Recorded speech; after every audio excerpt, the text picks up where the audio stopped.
हाय बच्चों, कैसे हैं आप सब। चलिए, तो आज हम लोग क्लास 12th का अगला चैप्टर स्टार्ट करते हैं, जिसे हम लोग केमिकल काइनेटिक्स कहते हैं। ठीक है, तो क्लास 12th का अगला चैप्टर केमिकल काइनेटिक्स आज हम स्टार्ट करने जा रहे हैं। और केमिकल काइनेटिक्स इम्पोर्टेंस के पॉइंट ऑफ व्यू से बहुत ज़्यादा इम्पोर्टेंट होता है। ठीक है, इसमें हमें बहुत सारी इम्पोर्टेंट चीज़ों को पढ़ना है, तो हम उसको स्टार्ट करते हैं। आज का हमारा जो है वो चैप्टर नंबर 4 जिसे बोलते हैं केमिकल काइनेटिक्स। क्या बोलते हैं? Chemical kinetics. आज हम बात करने वाले हैं केमिकल काइनेटिक्स के बारे में कि केमिकल काइनेटिक्स क्या होता है। ठीक है, समझते हैं आप लोग। चलिए, फर्स्ट सबसे पहले हम छोटी छोटी बातों के बारे में बात करते हैं। देखिए, होता क्या है, कभी भी हम केमिस्ट्री की बात करते हैं तो वहां पर रिएक्शन की बात आती है, और जब रिएक्शन की बात आती है तो रिएक्शन के अंदर दो चीजें दिमाग में जाती है। एक तो जाता है रिएक्टेंट और दूसरा जाता है प्रोडक्ट। अब हमारे सामने प्रॉब्लम ये है कि जब आपके पास रिएक्टेंट और प्रोडक्ट दोनों अवेलेबल होते नहीं, मतलब पहले रिएक्टेंट होता है, तो रिएक्टेंट आपस में दूसरे से रिएक्ट करेंगे कि नहीं। जैसे आप ऐसा सोचो कि कहीं से दो आदमी को पकड़ के लेके आओ और पकड़ के लाने के बाद किसी एक रूम में बंद कर दो। अब आपके दिमाग में क्या क्वेश्चन बनेगा, ये दोनों आपस में बात करेंगे कि नहीं करेंगे? करेंगे तो कितनी बातें करेंगे, कितनी तेजी से करेंगे, मतलब कम टाइम में ज्यादा बातें कर लेंगे या ज्यादा टाइम में कम बातें करेंगे। यानी इस टाइप के कुछ क्वेश्चंस दिमाग में बनने लगते हैं। उसी तरीके से जब आप बात करते हो रिएक्टेंट की, तो जब आप रिएक्टेंट मॉलिक्यूल को लेते हो, तो अगर हम यहां पर रिएक्टेंट की जगह पर हम दो रिएक्टेंट, एक को ए और एक को बी ले लेते हैं। अब अगर ए और बी ये जो दो रिएक्टेंट हैं, अगर हम इन दोनों को लेकर के कोई प्रोडक्ट बनाना चाहें, तो हमारे दिमाग में क्वेश्चन ये बनेगा। पहला 3 क्वेश्चन बनने चाहिए आपके दिमाग में, अगर आपका दिमाग टैलेंटेड है तो। पहला क्वेश्चन ये बनेगा कि ये ए और बी आपस में एक दूसरे से रिएक्ट करेंगे कि नहीं करेंगे। जैसे मैं बताऊं, पानी के अंदर जब चीनी को डाल दें या चीनी के अंदर पानी को डालिए, तो वो रिएक्ट करेंगे या नहीं करेंगे, ये आप सोचते हो। अब एक बर्तन में पानी के अंदर नमक मिलाइए, दूसरे बर्तन में पानी के अंदर कंकड़ मिला दीजिए। अब आपके दिमाग में क्वेश्चन ये बनेगा कि ये दोनों रिएक्ट करेंगे कि नहीं करेंगे। जाहिर सी बात है कि एक के साथ तो रिएक्शन होगा, लेकिन दूसरे के साथ नहीं होगा। तो चूंकि आप पहले से ही पानी को घोल के देख चुके हैं, पानी के अंदर नमक घुल जाता है, पानी के अंदर कंकड़ घोल के देख चुके हैं कि नहीं घुलता है, तो आप फटाक से बता दिए कि पानी में नमक तो घुलेगा लेकिन कंकड़ नहीं घुलेगा। लेकिन अगर मैं इसी तरीके से कहूं ए और बी, जिनके बारे में आप नहीं जानते हैं, तो आप ये कैसे डिसाइड करेंगे कि ए और बी आपस में रिएक्ट करके कोई प्रोडक्ट बनाएंगे या नहीं बनाएंगे? अब ये बड़ी समस्या हमारे साथ है। तो पहला क्वेश्चन ये बनता है कि रिएक्टेंट मॉलिक्यूल रिएक्ट करेंगे या नहीं करेंगे। अब बात करते हैं दूसरे क्वेश्चन की। क्वेश्चन नंबर 2 ये कहता है कि ये कितनी तेजी से रिएक्ट करेंगे, मतलब इनका रेट ऑफ रिएक्शन बहुत तेज होगा या स्लो होगा। कहने का मतलब ये हुआ कि जब दोनों को मिलाएंगे तो बहुत जल्दी से रिएक्शन हो जाएगा या कुछ टाइम लगेगा रिएक्शन होने में। यह भी सोचने वाली बात है। कैसे? पानी के अंदर जब नमक को मिलाते हो तो नमक जल्दी से घुल जाता है, लेकिन अगर उसी पानी के अंदर चीनी को मिलाया जाए तो चीनी को घुलने में ज्यादा टाइम लगता है। अब एक का रेट ऑफ रिएक्शन ज्यादा है और एक का रेट ऑफ रिएक्शन कम है। तो ये जो मैटर है, ये भी समझने वाली बात है कि कौन सा रिएक्शन जल्दी से होगा और कौन सा रिएक्शन धीरे धीरे होगा। तो यानी सेकंड क्वेश्चन हमारे दिमाग में क्या आता है, ये रिएक्शन जल्दी से कंप्लीट होगा या टाइम लगेगा। पहला क्वेश्चन आपके दिमाग में आता होगा कि नहीं होगा। दूसरा, अगर होगा तो जल्दी होगा या धीरे धीरे होगा, फास्ट होगा या स्लो होगा। तीसरे क्वेश्चन पे आते हैं। तीसरा क्वेश्चन ये कहता है कि जब ये दोनों रिएक्टेंट मॉलिक्यूल आपस में कंबाइंड होकर के कोई प्रोडक्ट बनाते हैं, जो भी रिएक्शन अगर हो रहा है, तो रिएक्शन होने के बाद ये स्टेबल होगा या अनस्टेबल होगा। मतलब इन दोनों जो रिएक्टेंट और प्रोडक्ट को आप म्यूचुअली ले रहे हो, कि इनके बीच में रिएक्शन होने पर रिएक्शन की स्टेबिलिटी ज्यादा होगी या कम होगी। ये हमारा एक बड़ा क्वेश्चन बनता है। तो इस तरीके से हमारे सामने 3 क्वेश्चन आते हैं।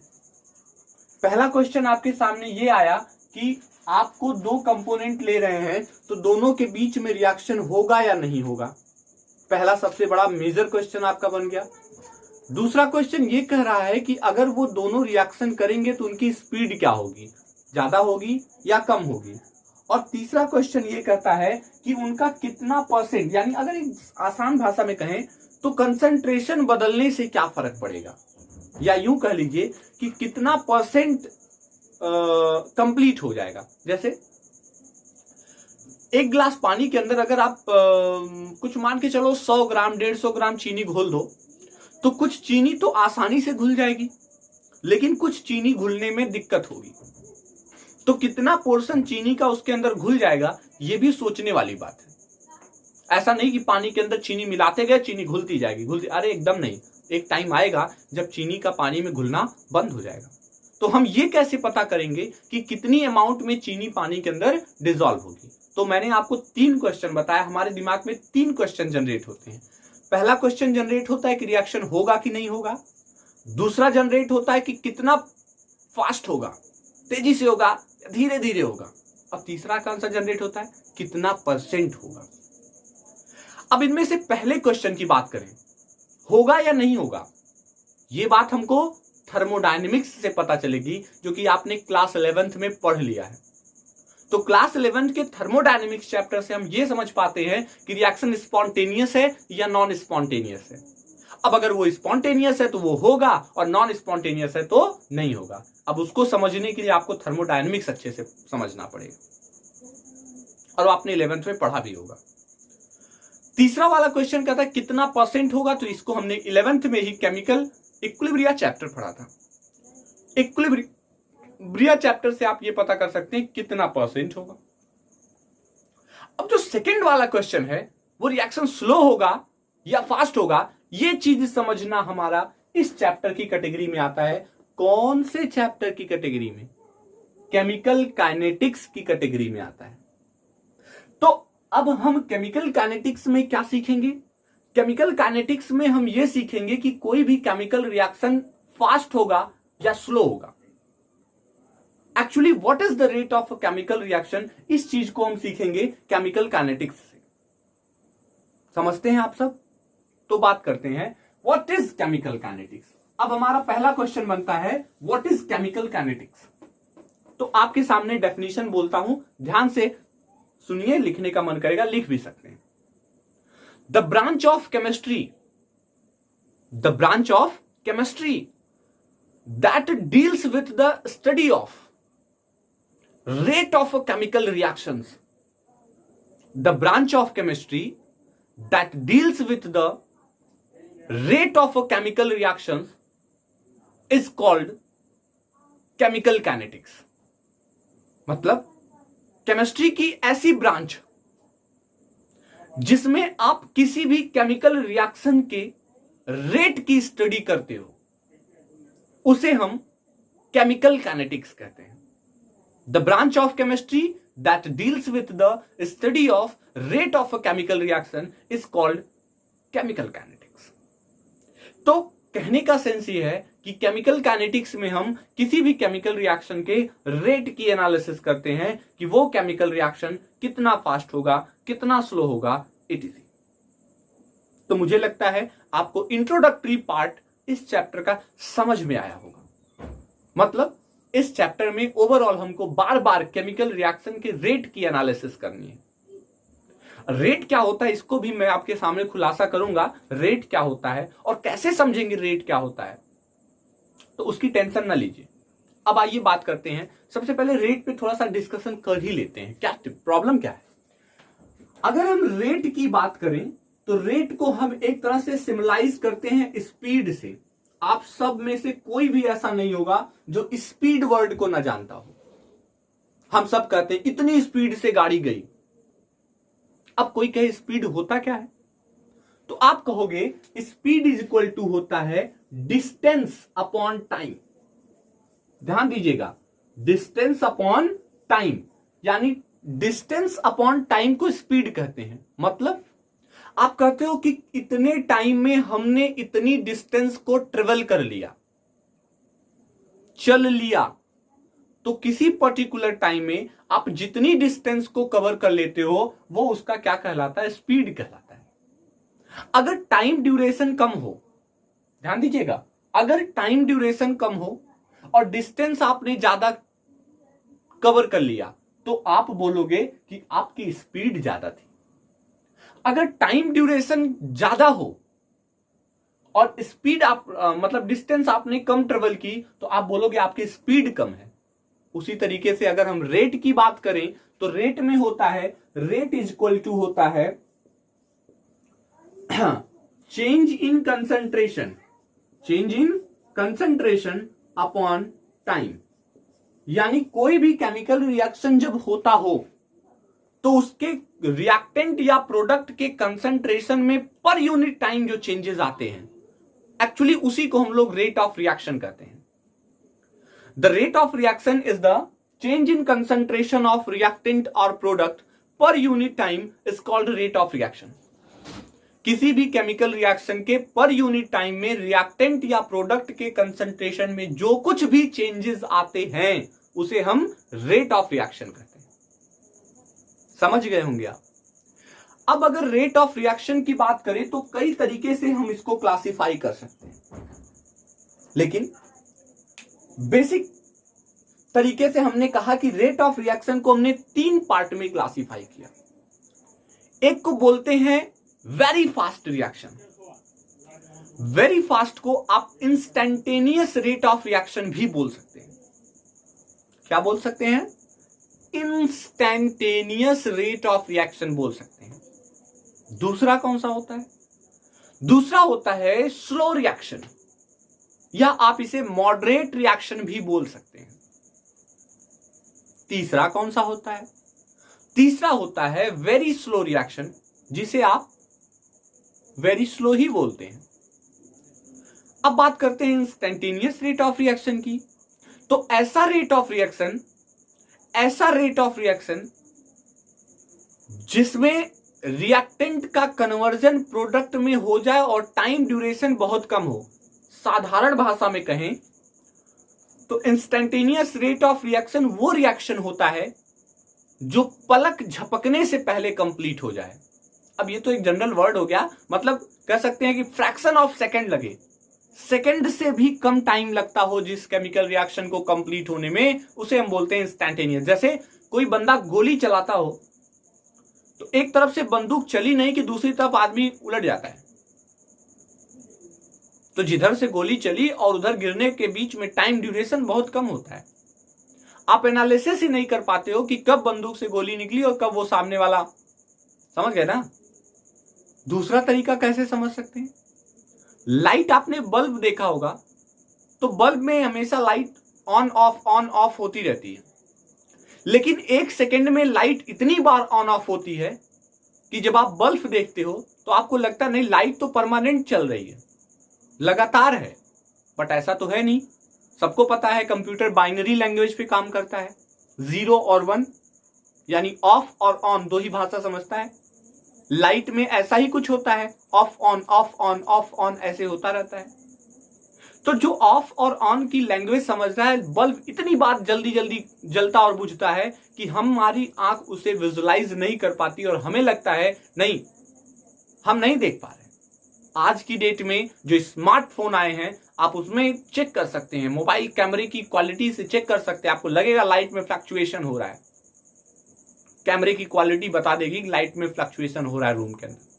हाँ, फिलहाल वो अलग मैटर है। तो हम फिलहाल बात करते हैं इंस्टैन्टेनियस रेट ऑफ रिएक्शन की। समझ गए ना? हम किसकी बात करने वाले हैं? इंस्टैन्टेनियस रेट ऑफ रिएक्शन की बात करने वाले हैं। अब इंस्टैन्टेनियस रेट ऑफ रिएक्शन होता क्या है आपको बताएं। ऐसा केमिकल रिएक्शन जो फ्रैक्शन ऑफ सेकेंड टाइम में कंप्लीट हो जाए, 1 सेकेंड से कम टाइम में भी कंप्लीट हो जाए, उसे इंस्टैन्टेनियस बोलते हैं। बेसिकली जितने आयनिक रिएक्शन होते हैं, ध्यान से सुनिएगा, जितने आयनिक रिएक्शन होते हैं वो इंस्टैन्टेनियस रेट की कैटेगरी में जाते हैं। अब बोलोगे आयनिक रिएक्शन क्या होता है? पूछो पूछो, आयनिक रिएक्शन क्या होता है?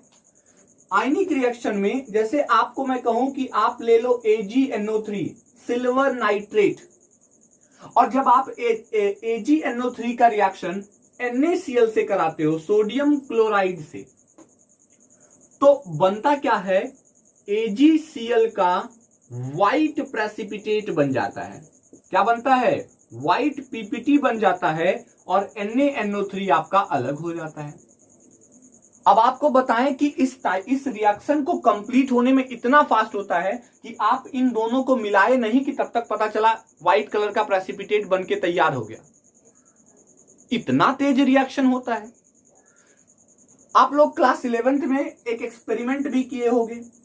जैसे अगर मैं क्या करूं, बैरियम क्लोराइड ले लूं BaCl2 और इसके अंदर H2SO4 मिला दूं।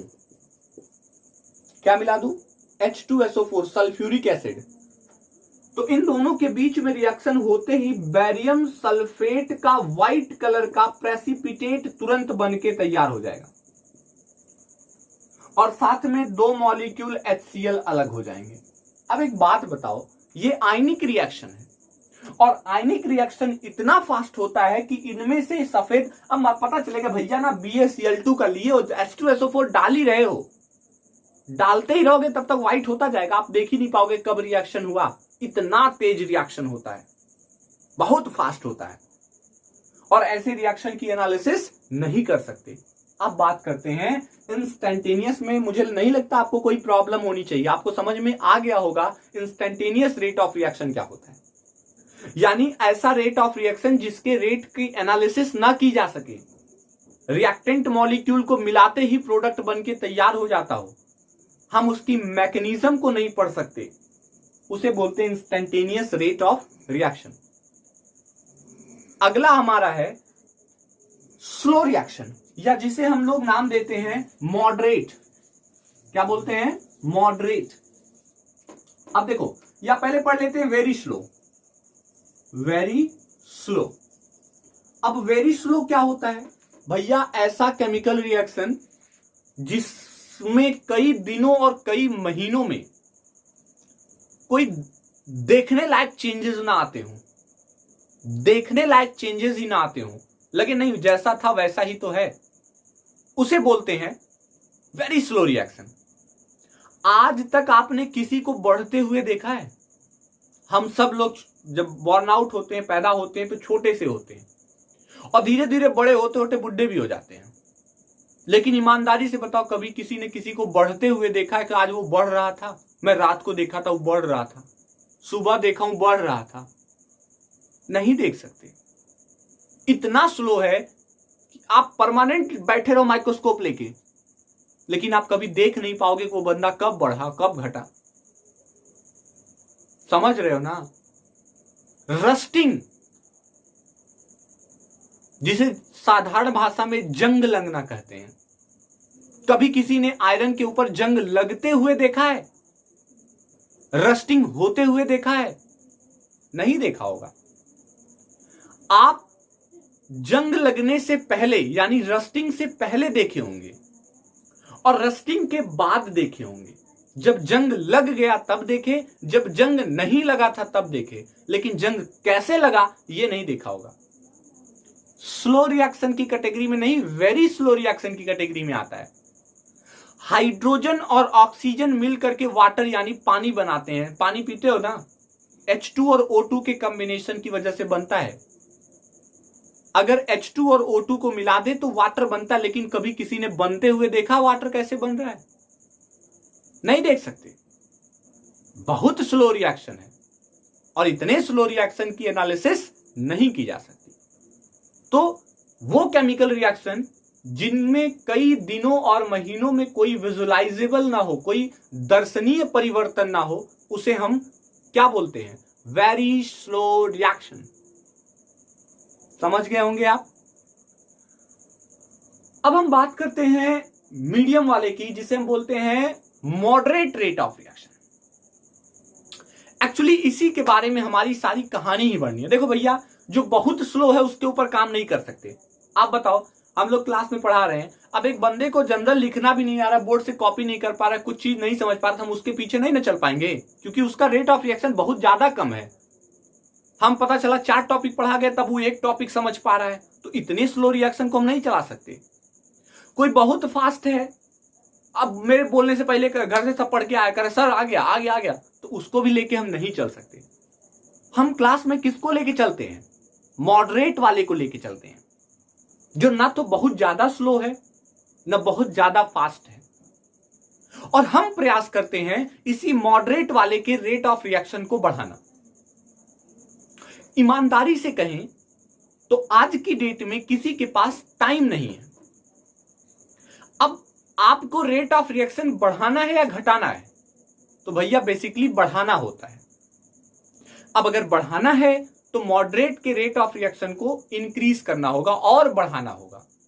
तो रेट ऑफ रिएक्शन बढ़ाना होगा, वो हम समझते हैं। पहले हम बात करते हैं मॉडरेट की। समझ में आ गया होगा वेरी स्लो वाला। मॉडरेट को देखिए, मॉडरेट के रेट ऑफ रिएक्शन को इंक्रीज करेंगे, बट होता क्या है, ये वो रिएक्शन होता है जो जिसकी स्पीड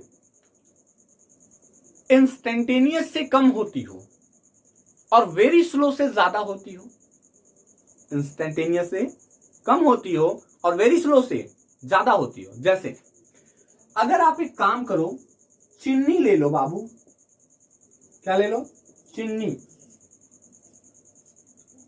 अगर चीनी को पानी के अंदर मिला दें, इसे हम शुगर बोलते हैं, ध्यान रखना शुगर बोलते हैं। और अगर शुगर को वाटर के अंदर डिसॉल्व कर दें तो ग्लूकोज और फ्रक्टोज बनता है, C6H12O6 प्लस C6H12O6, इसे बोलते हैं शुगर। ये आपका ग्लूकोज बन गया, वही ग्लूकोज जिसको आप पीते हो, और ये फ्रक्टोज हो गया।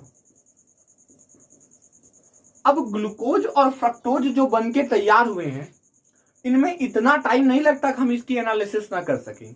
ये मॉडरेट की कंडीशन में आते हैं, इनकी एनालिसिस की जा सकती है।